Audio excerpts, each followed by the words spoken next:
Goeiedag, good day, fellow South Africans and citizens of the world.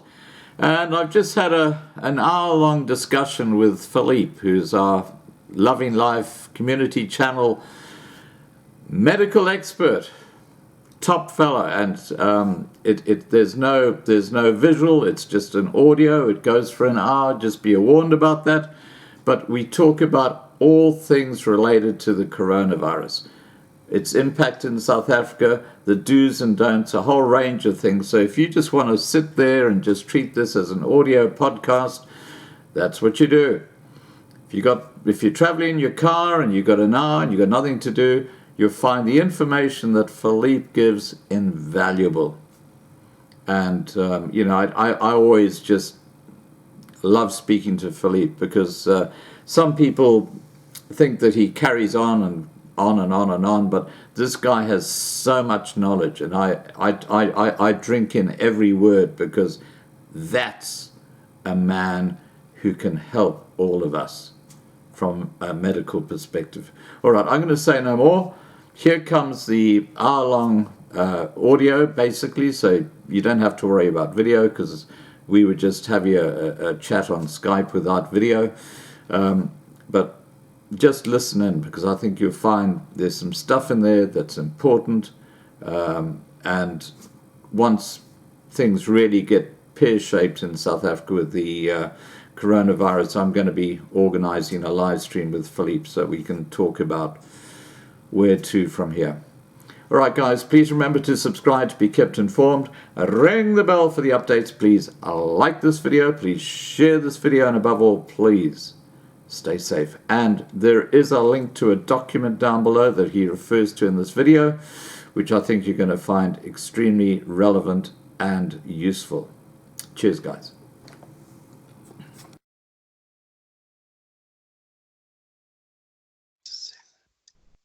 Okay, now we're on.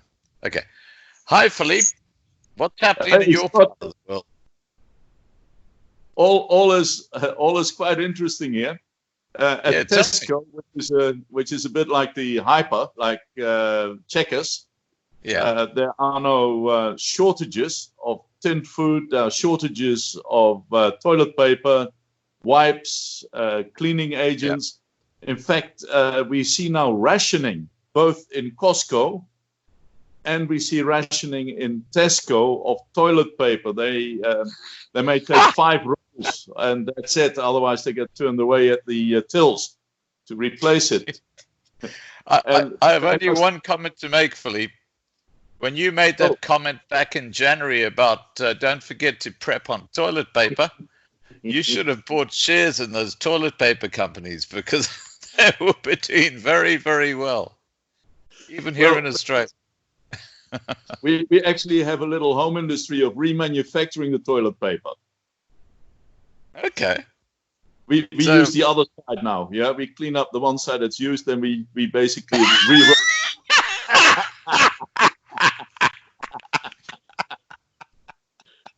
Did you see that? Did you see that video I put up today? Yeah, with the gun cabinet. I did. Ah, that was a scream. Yeah. But what we do have is quite a lot of panic, which is mostly government induced. Because they first told people to go to work and to do the normal thing. So everybody was packed into the underground, the metros and the buses and the trains with standing room only. So they're all packed together. In most countries, they say there should be a space of 1 meter between people. Well, you're going to have a problem getting as much as an inch between people in those places, in those trains. The Brits have now said that they want 2 meters between people. They're not going to get that.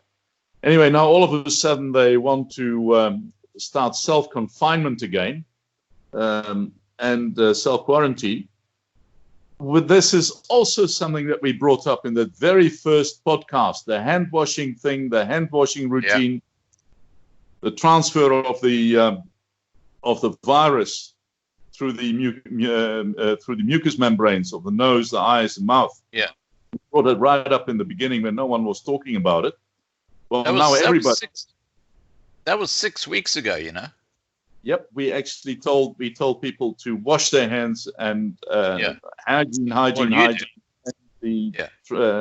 The transfer mechanisms through the nasal and buccal and eyes, mucous membranes.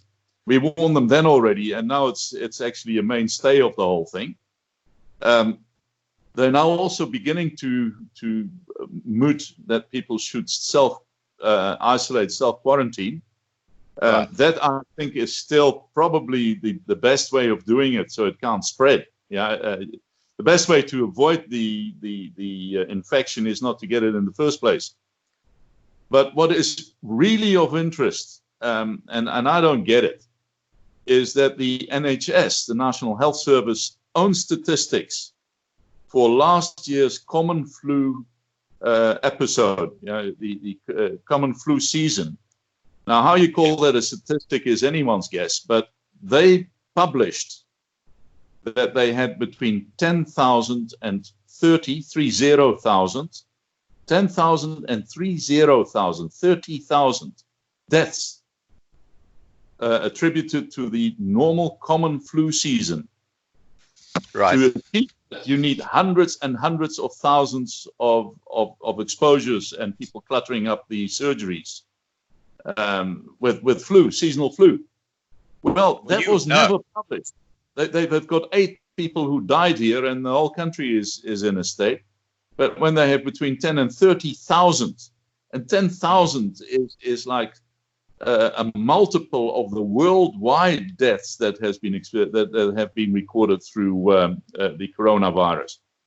So we had 3 times as many at best in this country alone during a normal flu season. And probably 10 times as many if you take the other extreme of their own published numbers during a normal flu season. This is a recurring flu season. So I think, yes, that it is highly infectious, and it does claim the elderly, but so does every flu season. If you look at these stats, it tells a story. It really tells a story. I also wanted to mention there was an interesting question that you referred to me. I don't know if you read my reply to it. I returned it to you. There was one of the subscribers who asked about his mum, who is a diabetic. Oh yes. In fact, I've just sent him an email back half an hour ago. The thing is that it might be an idea, if it exists, to try and get a health visitor, a nurse, a diabetes nurse, to come and visit these people if they don't want to go to hospitals. And I think not going to hospitals is a very, very, very good idea. But if they are on insulin and there are other complications, they've got to be seen. And that is why the insulin is given monthly. So there can be an update as to their general condition and also any complications that may have surfaced. So they mustn't stay away. That is critical. And to get a supply of 6 months of insulin or 3 months of insulin can be very counterproductive. There are different types of insulin, and the type of insulin that is offered may be changed for good reasons. Diabetes is quite a complex thing. So they mustn't stay away. Do go and get assessed on the due date, one way or another. It may be worthwhile because they need to take probably even a urine sample. We have nurses who work for us who go around and check patients. Urine samples are important as well.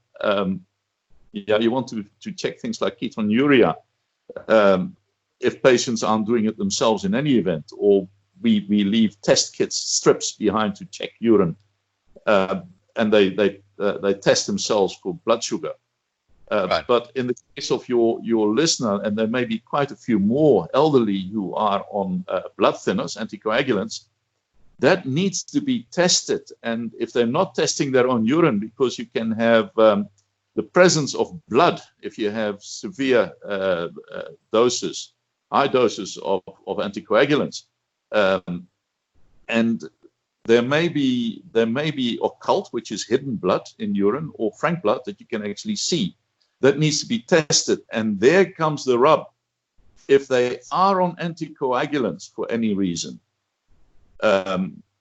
then taking very high doses of vitamin C, as well as, for example, garlic, can become an issue, because both garlic and vitamin C are blood thinners. So you're actually exacerbating the problem. Yes, and what may be quite a safe dose for you, and which is controlled, and where you have these little urine test strips to see if the kidneys are getting into distress. That is why you have these frequent urine checkups, to see if the kidneys are getting it in the neck. And there can be what is called occult blood, which is blood that you can't see with the naked eye, but it will show on a test strip.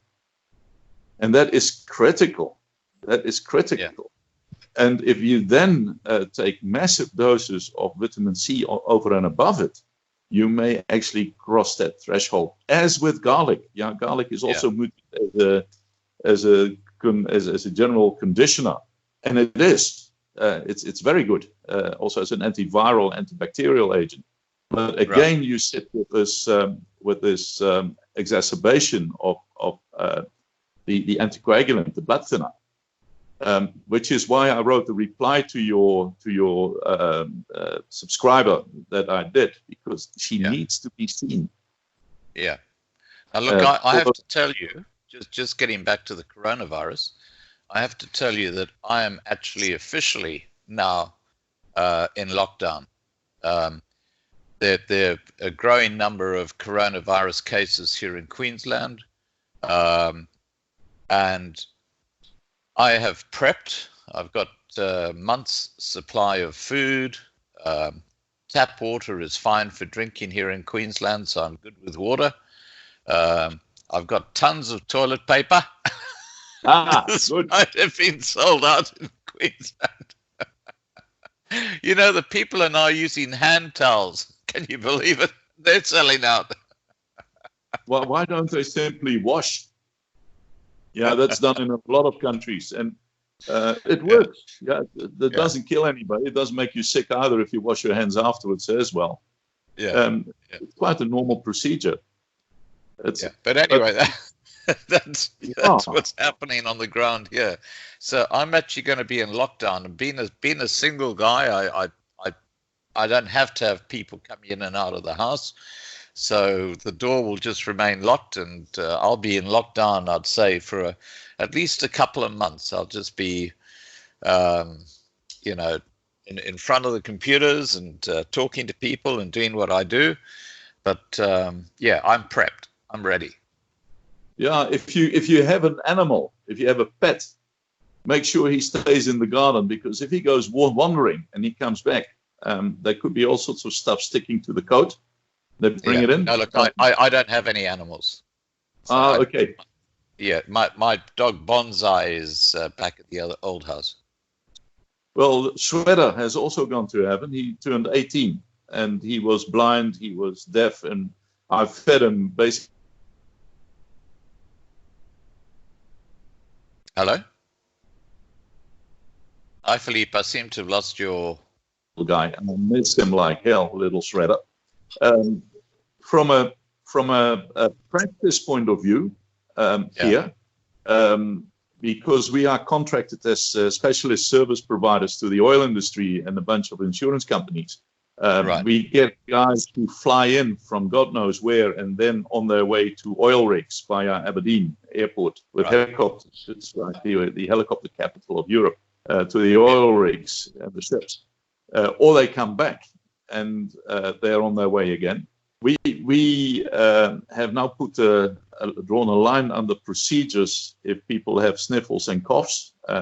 We don't do any procedures if that is the case. Doesn't protect us 100% because they don't show, and yet they can shed, but they may not present with the usual symptoms.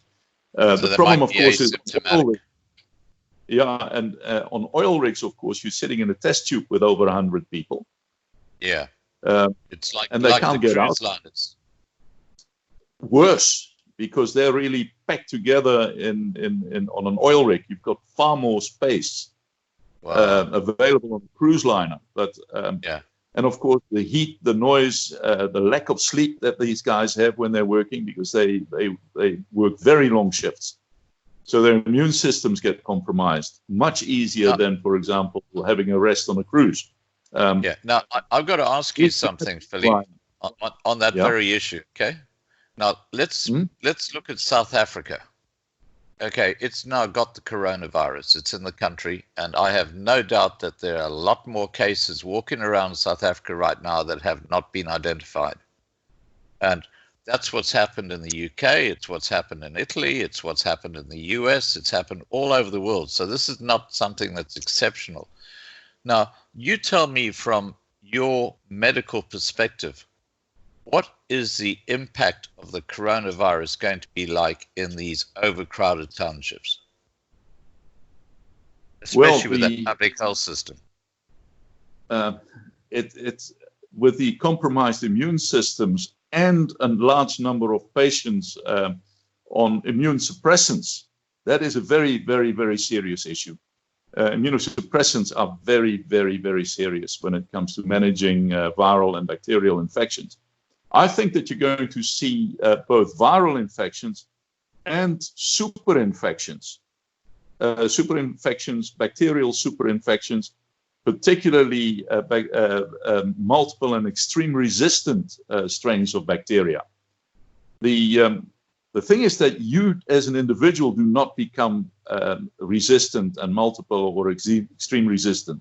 The pathogen, the bug is, as it passes from person to person, and it has been exposed to various antibiotics which it survived, it builds up that resistance, and that is what you inherit when you get the bug.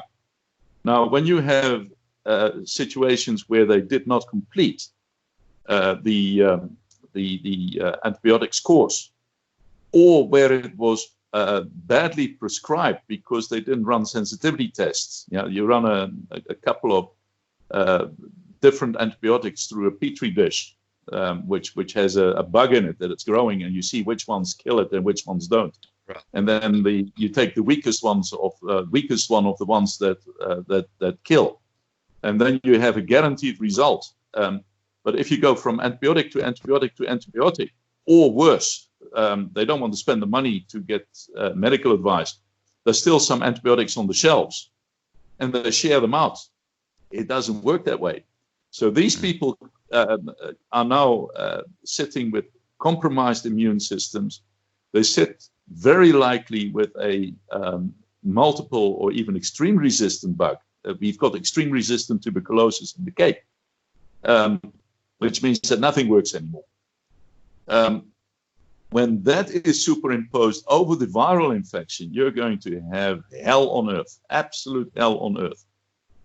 Because what you're actually suggesting is that the 3.4% touted as the average death rate of the coronavirus, it's going to be a lot higher than that in South Africa.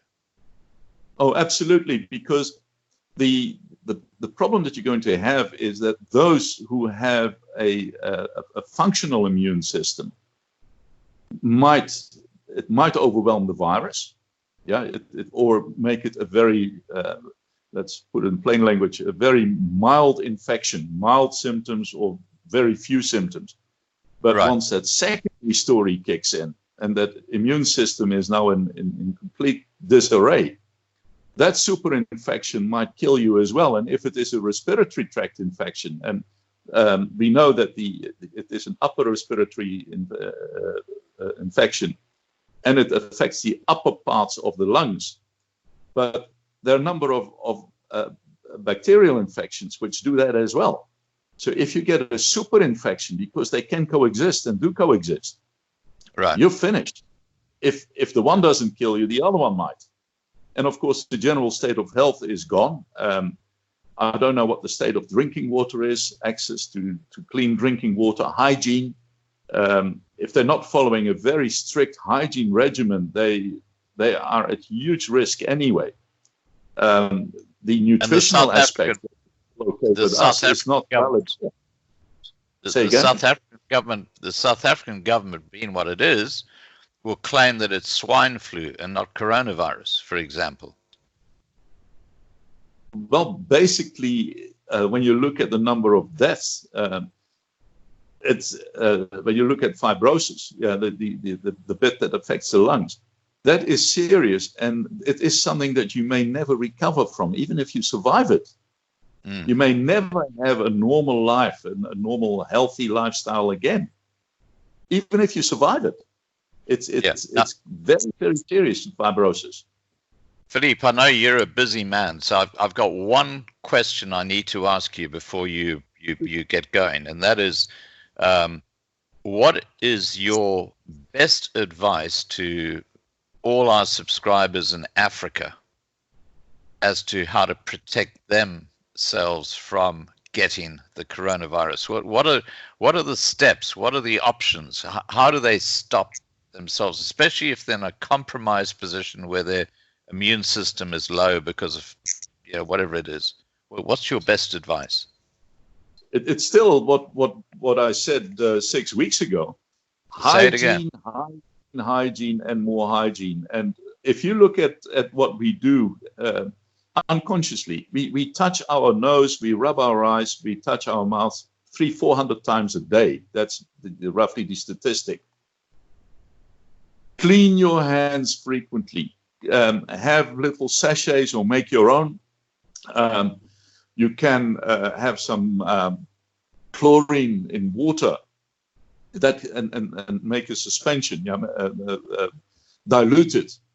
If you can't afford the other ones, or they're not available, keep cleaning your hands on and on and on and on. And if you touch some objects in supermarkets, in stores, bus rails, the escalators, whatever you touch, frequently shopping trolleys, because trolleys, oh hell yeah, absolutely. That is how it is transmitted. Keep your hands clean, and that aspect is gone. That aspect is safe. The aerosol, it has become an aerosol, and the droplets have become now an aerosol. That's another story. If you wear glasses, you're so much safer. So there is no direct entry into eyes. Just sunglasses, normal glasses will start protecting there. The inhalation story is something different. My advice is limit exposure to areas where you don't know people, shops, offices, whatever you have, as much as you can and as best you can. Schools, congregations at schools, sick kids that haven't been identified, or kids that are asymptomatic for the time being. Once your child brings it home, you've all got it. You're pretty much gone. So just talking about that distance, Philippe. Sorry, Philippe. Just talking about that distance between people. I listened to a video earlier today where this pathologist was suggesting that if you're 3 feet apart, then the virus can't get to you from someone who's only 3 feet away from you.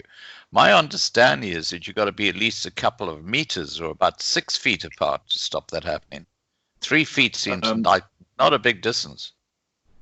Droplets with a good sneeze and a cough can and do travel up to about 2-3 meters.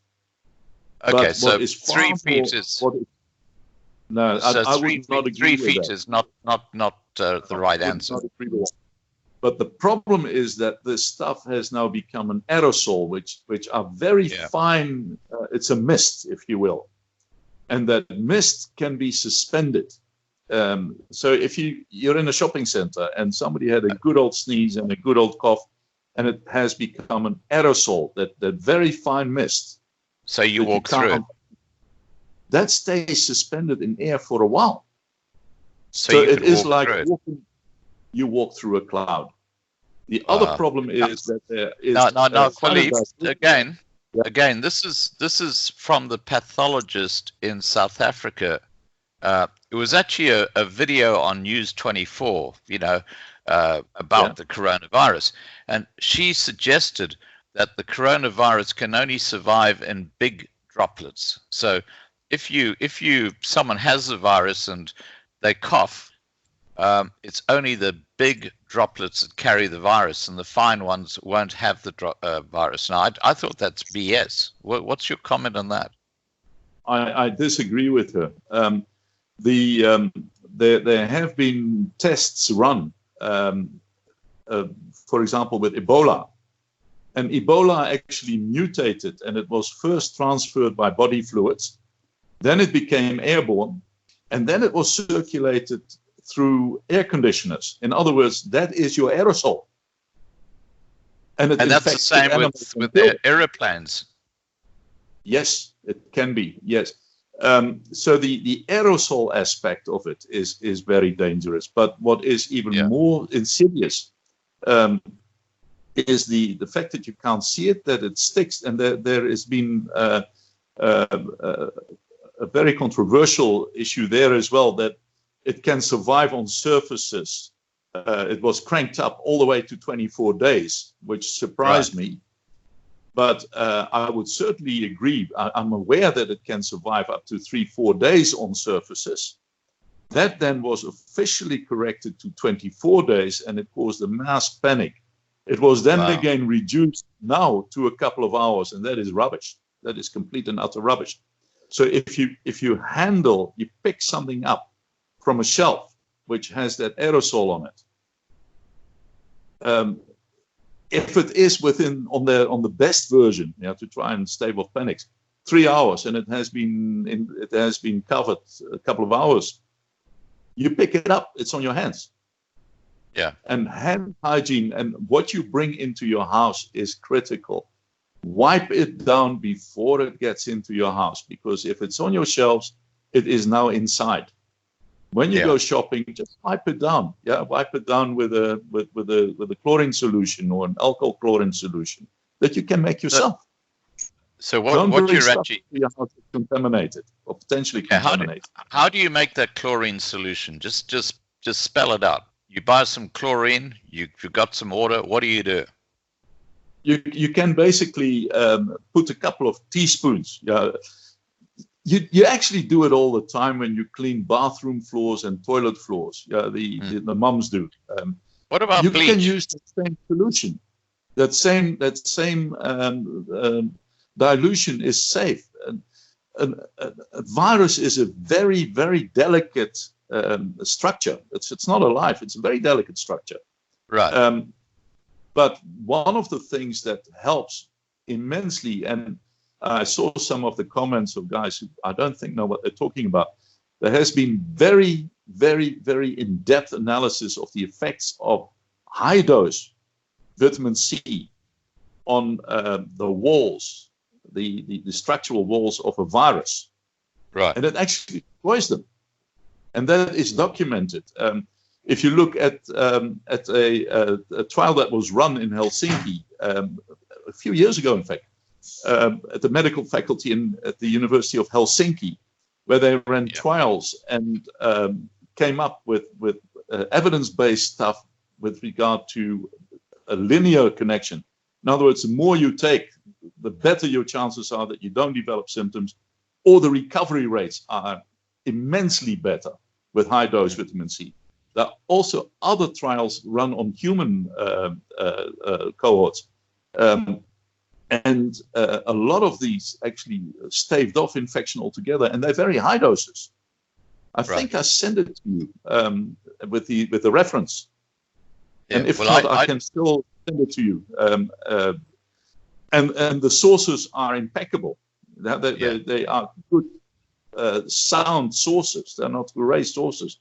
They are medical faculty. I take vitamin C every day. And I never used to, but the last few weeks I've been taking vitamin C every day. I've taking vitamin D3 every day as well. And I don't have zinc, but I do have my Macuvision for my macular degeneration. So I've got that lined up as well. MacuShield. Is it called MacuShield?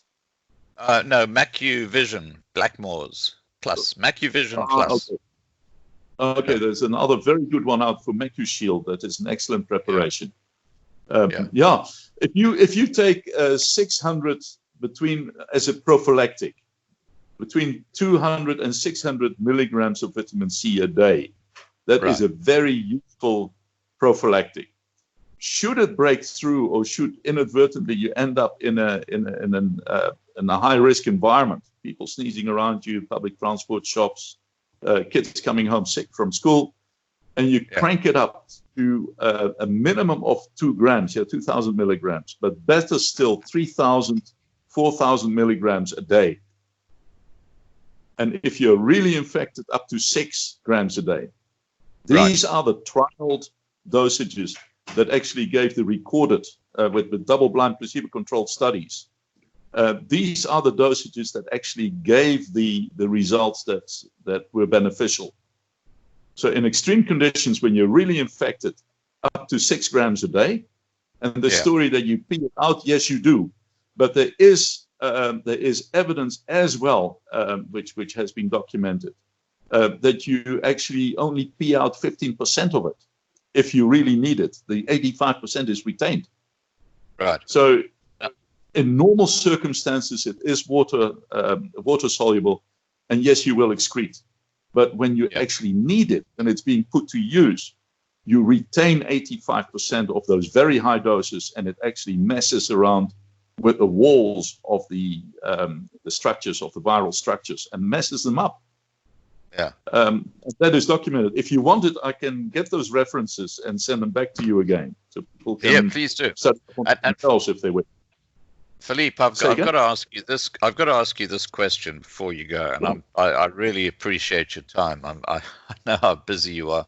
I've got to ask this one question. Let's say, and it's very likely that some of the subscribers on Loving Life will actually pick up the coronavirus in South Africa. Okay, it's very likely. What should they do, and what shouldn't they do if they have been diagnosed with the coronavirus? It depends what age group they are, and it depends very much on any underlying and any co-infections. If they are essentially healthy and they have been infected, crank up your vitamin C intake, go to 4 grams a day, between 4 and 6 grams a day. That has been shown in studies, not with corona, but with other viral infections, respiratory tract infections, which is what that coronavirus causes, as very, very beneficial.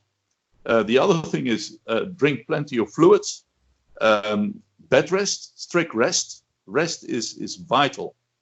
If they develop symptoms, those symptoms need to be managed. You still sit with your immune system boosters, but if the upper lung areas, you would actually start looking at imaging, X-rays, to find out what's happening there. They may need hospital admissions to go into. I don't think you're going to get much succor in the public hospitals. They don't have any beds, they don't have any equipment, they don't have medication. In fact, when it gets to really full-blown fibrosis, very little works, and I doubt that you're going to see much help in South Africa anywhere. Privately, sure, if they can get you on a respirator. You need to be intubated. Well, they have got respirators in the public hospitals. It's a complete joke. Well, if they even work. And in that infection-rich environment, asepsis, the infection control, is virtually non-existent. I had to laugh about, Philippe? I had to laugh. They had a press conference yesterday in South Africa about the first coronavirus case in the Western Cape. And this doctor said, "Oh, don't worry, we've got 4 beds. We can quarantine people. 4 beds.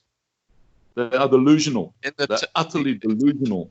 Delusional. So What I don't crazy. understand is here's a question for you.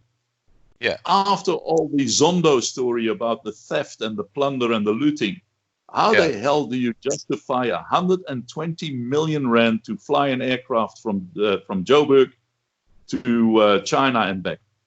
One flight, 120 million rand? What sort of nonsense is that now? And they've got 150 soldiers on that plane, apparently. To do what do you need 150 soldiers to go and pick up people who've got the coronavirus? Or not, who's simply still there. My advice would have been to actually leave them in China. Don't bring them back. The Chinese have it under control. I mean, they created 2,000-bed hospitals in a week, fully operational. How do you rate that against the 4 beds that they have in the Cape? I mean, really now. These guys wrote the book on coronavirus management, and they did that very, very, very well. Yeah, they were quite robust, quite brutal in how they handled it, but they sorted it out. Why not leave them there? Because they're in good hands. Those guys know exactly what they're doing, and they're the most experienced in the world. So you spend 100 million rand to fly a plane up and down. But what sort of thievery is that now?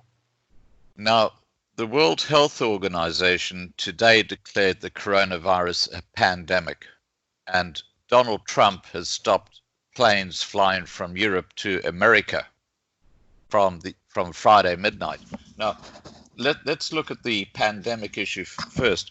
What is the importance of that change from being an epidemic to a pandemic? What does that actually mean medically wise? What is the significance of that change? Medically, not a lot, because you still have to prepare locally for any type of massive invasions of facilities, overwhelming of facilities, and you still manage it on a patient by patient, and you still do your triage. You find out who you can help and who you can't help. It's quite brutal. But what it really means in essence is that World Health, is going to end up with a whole lot of money because it's a pandemic now. So they get extra funding. That's really the bottom line of it. Okay, but why did Donald Trump wait until it was declared a pandemic before he said, we are now going to stop air traffic from Europe coming into the US? The only reason why he said that is that look, in the first place, there were very, very, very few cases in Europe. There were something like under 10, both in France and in Germany. There was a presence, but a very, very low infection rate. Right. Italy got it in the neck, and that sort of went wild for a reason. But in essence, Trump is cheesed off because Europe didn't really take robust measures to contain it. And it is on the basis that they did not contain it properly and manage it properly that he says we have no idea what's going on in there, because they're not isolating patients, they're not isolating clusters. They're actually not really doing a whole lot until somebody walks in with a problem. It is on those grounds that we don't allow them in, because they did not proper steps. They're not doing what we're doing. So the European treatment and prevention and containment model does not match the American model. And because of that, we don't want them in here. It's silly for us to take very robust steps as Americans. And here come the Europeans in who basically chuckle it off. Britain, for some reason, because they are trying to do something here now, Britain is allowed to fly in and out. It's exempted from that European rule. Right. So I have to tell you, we go in and out. I have to tell you that in Australia, our stock market dropped 7.5% today in one day. It's dropped something like 26% in the last couple of weeks, solely because of the coronavirus. 26%. And the Australian government have now declared that they are going to be ploughing something like $17 billion into the Australian economy to try and keep it going through this period. And they're going to be paying something like a third of the Australian population, something like 6 million people, including myself, a special payment of $750, just like a check. You know, here's $750. Yeah. Go and spend it, because they're trying to keep the economy going. That's happening in Australia. And in America, they're doing a similar thing, but they're doing it more on a business, you know, getting business to keep people employed, even if they've got them in quarantine or something like that. It's Trump is spending hundreds of billions of dollars to try and keep that economy afloat. Now, you take what's happening in South Africa. They're going to be impacted the same way as any other country because of this virus, especially with what's happening with China, with the manufacturing basically shut down, goods not coming through, and all this sort of stuff. Their economy is in a complete shambles. Moody's is just about to push the rand to junk. Isn't this a perfect storm for South Africa? Because they can't do anything. Yeah, there is an aspect which worries me even more than townships.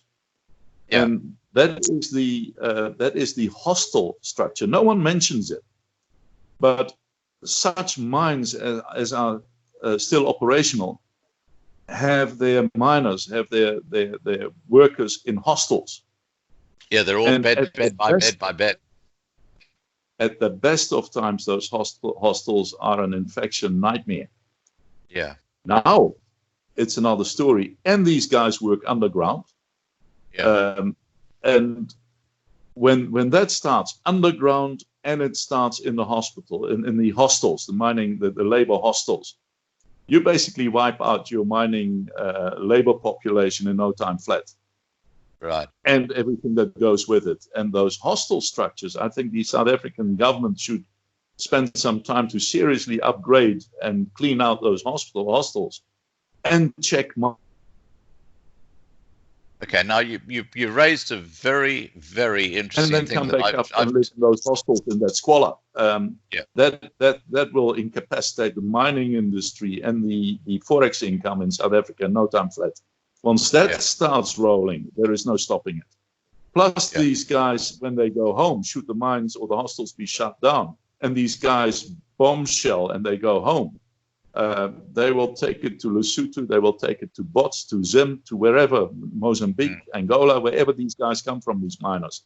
And then you've got a very serious problem. And that viral breeding infrastructure in the mining hostels is an absolute nightmare. Okay, and that will cripple South Africa second to none when that happens. Yeah, just adding to that scenario, I'd like you to explain, because I've talked about this in my videos, trying to explain what a cluster is. And a cluster basically is where someone's got the virus and they're walking around and infecting other people, and you suddenly got a cluster. From a medical perspective, can you explain to people what is a cluster and why is that such a dangerous aspect of this virus? You may have the odd person that comes in from a plane or a ferry who walks into a country or into an area and moves on and may not be infected or may have very mild symptoms. But once you get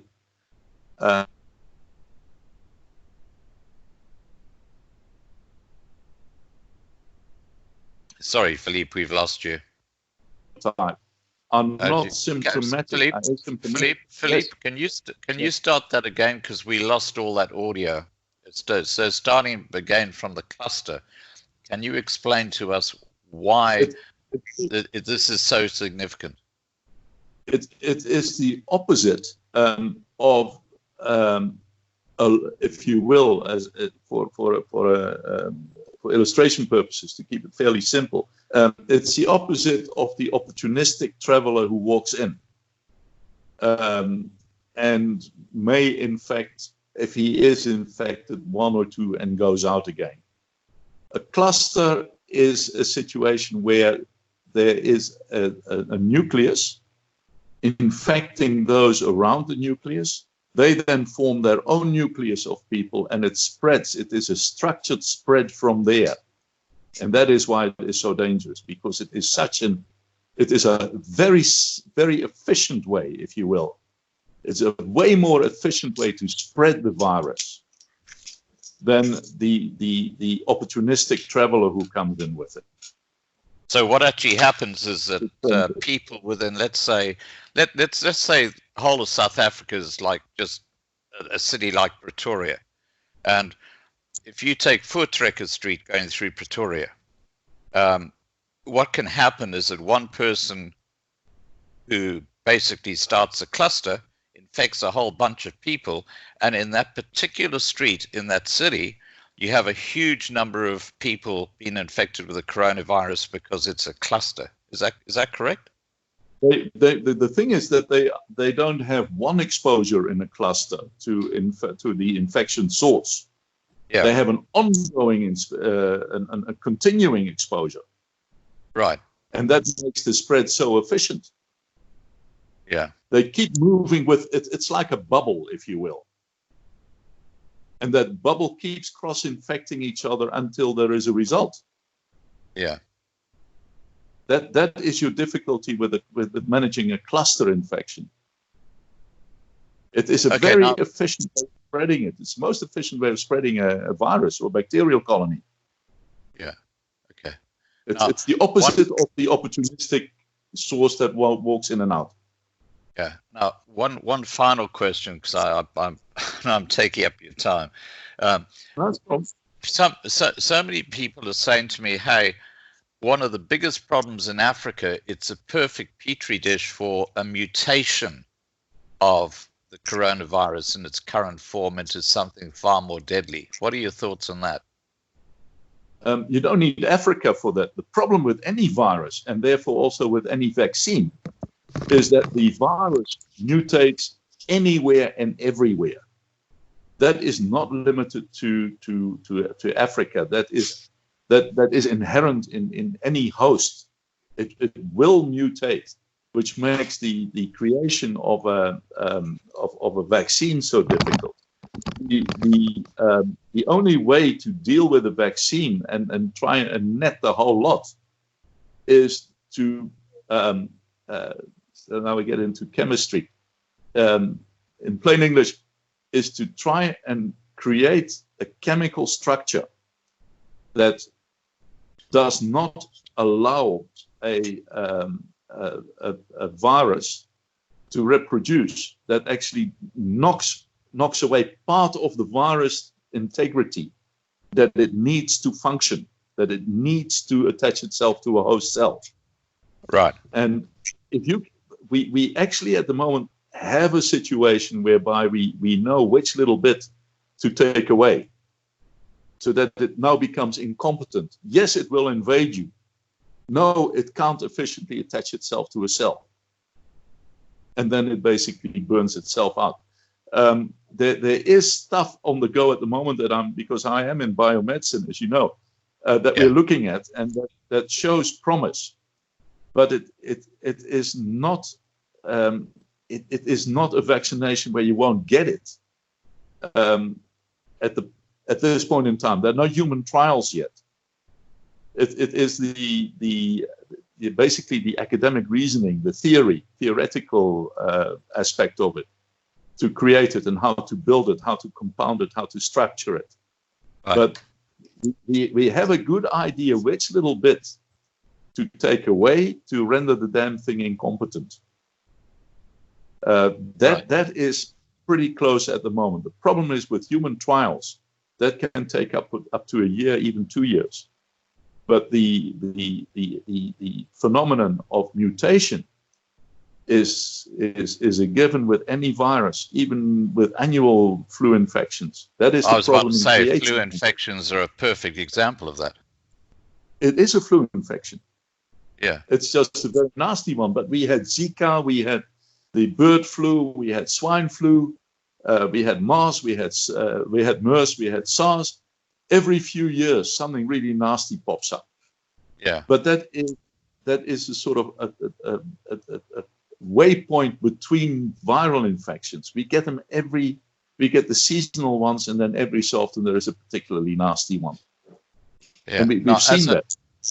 As a really highly respected medical practitioner, what is your response to people who say, "Oh, this is all BS. It's just a flu"? It is not. It is not as deadly as other serious ones that we've had, but it is highly infectious. Now, the problem is that if you have what is called a comorbidity, if you have an underlying infection and your immune system is depleted, or let's say it's tired, it's been doing a lot of work to help you with that comorbidity, with the underlying infection, then complications can set in. If you are basically healthy and you are in the right age group, strong, in the right age group, then you may get very mild symptoms or even remain basically just about asymptomatic. It is if you're in the wrong age group and you are on other medication already, and particularly immune suppressants, or you're elderly and your immune system is on its way out, or you have already known, pre-diagnosed respiratory conditions or cardiac conditions, then it will hit you, and then you are a candidate for the full Monty, if you will. Then it will develop to its full extent. It's certainly not something that you laugh off, but the problem is it is so infectious. Yeah. In essence, it's not really any more dangerous than a lot of the other ones we have. If you look at the NHS own stats, that last year in the normal seasonal flu, between 10,000 and 30,000 people died because of the flu. These are the official stats. Yeah. We've got about 3,500 people worldwide who died of the coronavirus. Yeah. At best, it's the third of the best number that we have in one country here, just in the UK. And at worst, it's 30% of what we had here with a normal flu season. 3,500 versus 10,000, or 3,500 versus 30,000 deaths. Flus, influenza are potentially very dangerous in the wrong age group, or if there are complications. Any one of them. The thing is, this thing is not as deadly as some that we know, but it is way more infectious than quite a few that we know. So it's the infectious aspect which is the real issue. Now, I see it like correct me if I'm wrong, but I see it like how you talk about IQ and you have the bell curve where it goes up with the average IQ and it comes down the other side. I see this the reverse of the bell IQ, because apparently if you've got a baby and it's young, they're very prone to being badly infected by the coronavirus because they haven't built up a resistance. And the other side is the people over 55, 60. That's where it kind of hits people as well. Is that correct? And then if you go to like 20s and stuff like that, then there's a little chance of anything happening. Well, 60, 70-year-olds generally have blood pressure issues, they have cardiac issues, so they're rattling around with a lot of tablets and pills already as it is. Quite a few are on inhalers. Remember that their immune systems become fragile, and a lot of them are already on medication, and even that medication can present side effects that can pave the way for the virus to do its full Monty. That is with the elderly population. They very often over-medicated, but they have complications. They've got diabetes, blood pressure issues, cardiac issues. Remember, the cardiac issue is a target. The heart is a target of this virus. They've got lung issues. Quite a few are on inhalers. You end up with people even sucking oxygen from tanks. Most of them have been smoking all their lives, so they are even more serious candidates. Now, with babies and neonates, they don't really have an immune system. They inherit their mom's immune system, such as it is. Then they get a whole plethora of vaccinations, which quite frankly, cause one hell of an effect on their immune system, and it is trying to build itself.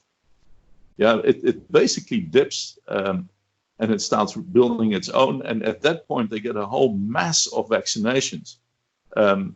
So they are very compromised and very fragile. So at that point, I would suggest that you actually give the normal vaccination programs a bit of a miss until this whole thing is sorted out, because you're not helping their immune system when you introduce 10, 13, 14 different vaccines per session. You must see what they're getting, these little guys. So that's why they are at risk. The best thing, as I said, is not to get it in the first place, and staying away as much as possible from possible infection centers is a very good idea. Wiping down what you bring into your house is a good idea. Yeah. Now, Philippe, just on that very, very point, you mentioned about drinking water, and I've heard that if the virus goes into your stomach, it dies because the acids just kill it, and the stomach acids kill it. Now, wouldn't it be a good idea not just to wash your hands when you come back home and stuff like that, but also to drink maybe a big glass of water in case you've inhaled the virus, and try and wash anything that's in your mouth into your stomach, because that'll kill it? Well, the thing is that you have one throat. Let me try and make it as simple as, it's not quite correct, but for simplicity's sake, you have one throat.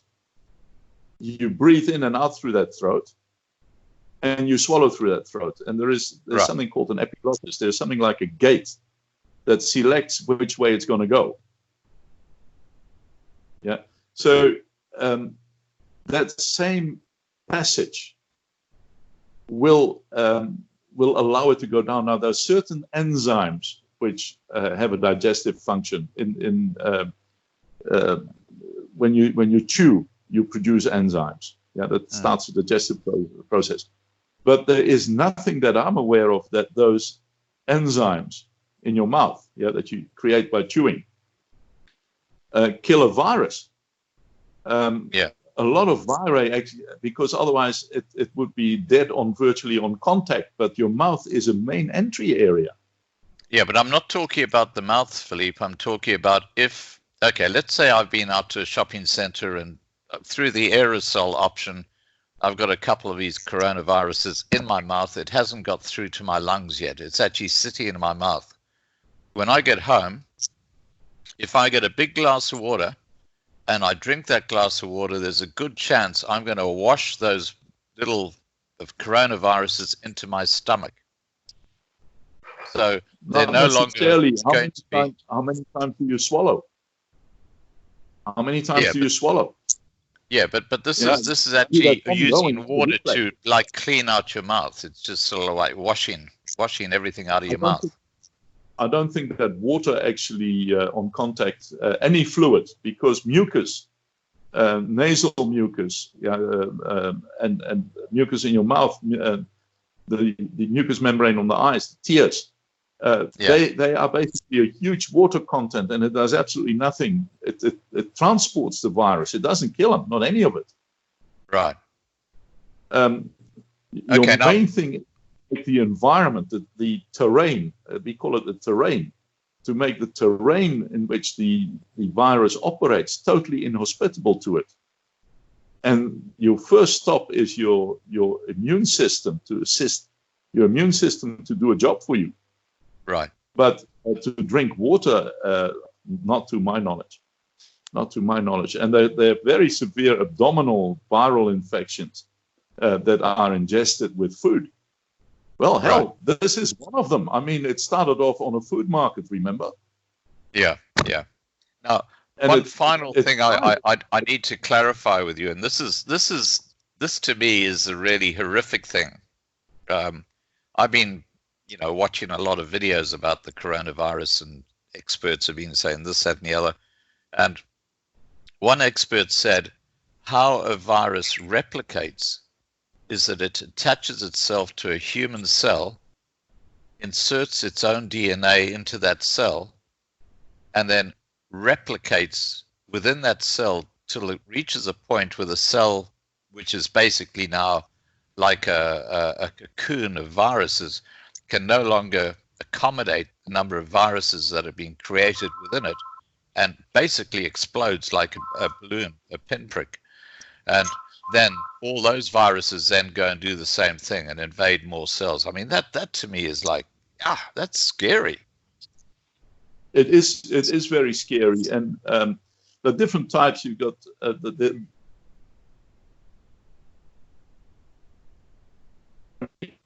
Time, it does that. It invades cells. A virus cannot move by itself. It cannot procreate by itself. It can't.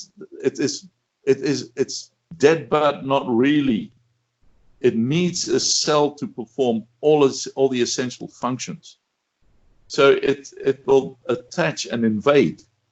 It needs a normal cell to function, to procreate. On its own, it's nothing, which is the bit that we are working on at the moment to try and take a little slice away so that it can no longer effectively attach itself to a cell and do its number. Right. And it's a tiny little bit of chemistry that we take away from it. And yes, you will get the virus.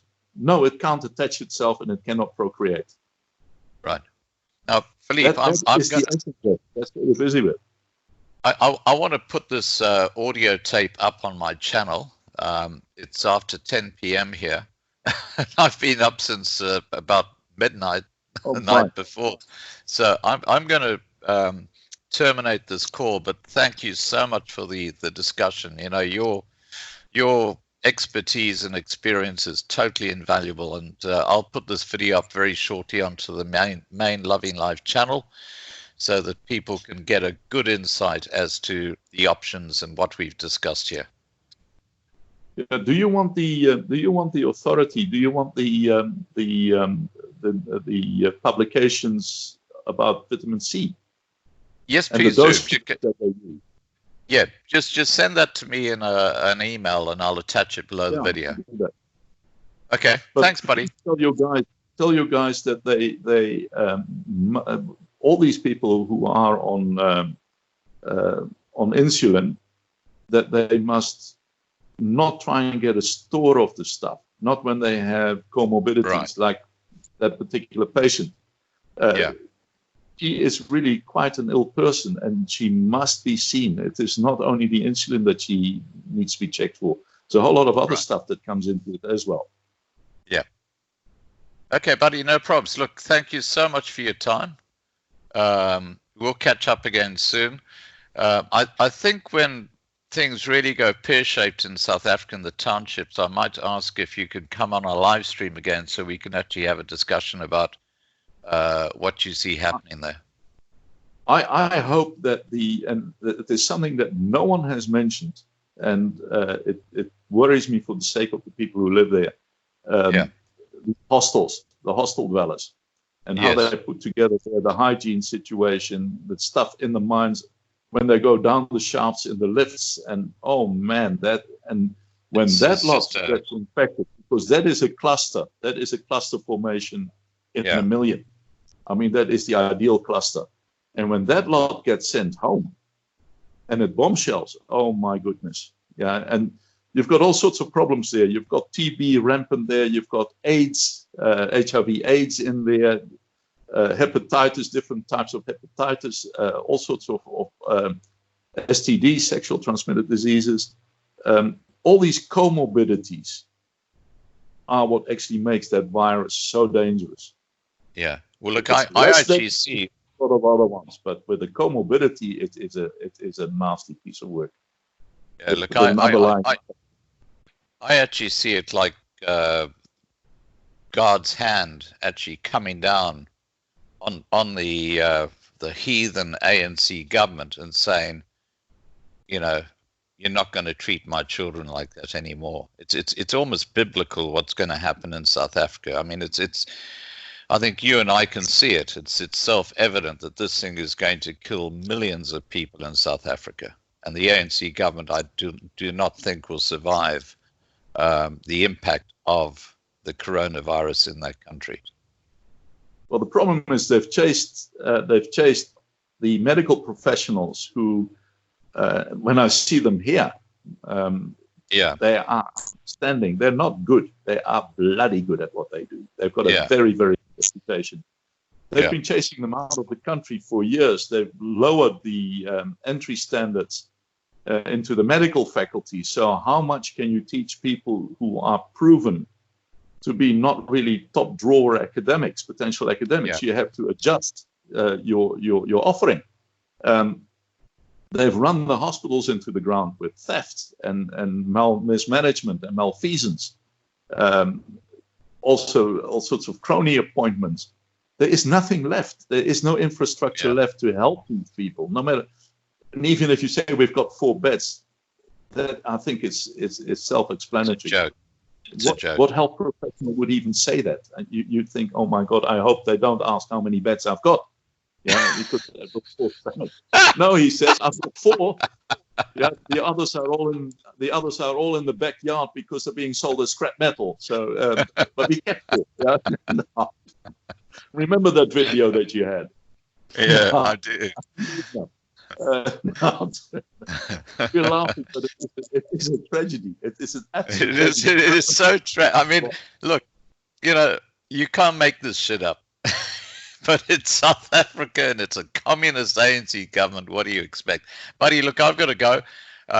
You have a great day, and thank you so much for your time. I'm going to shut this recording down and put this up on the channel so people can, get an update on your advice. Okay, mate.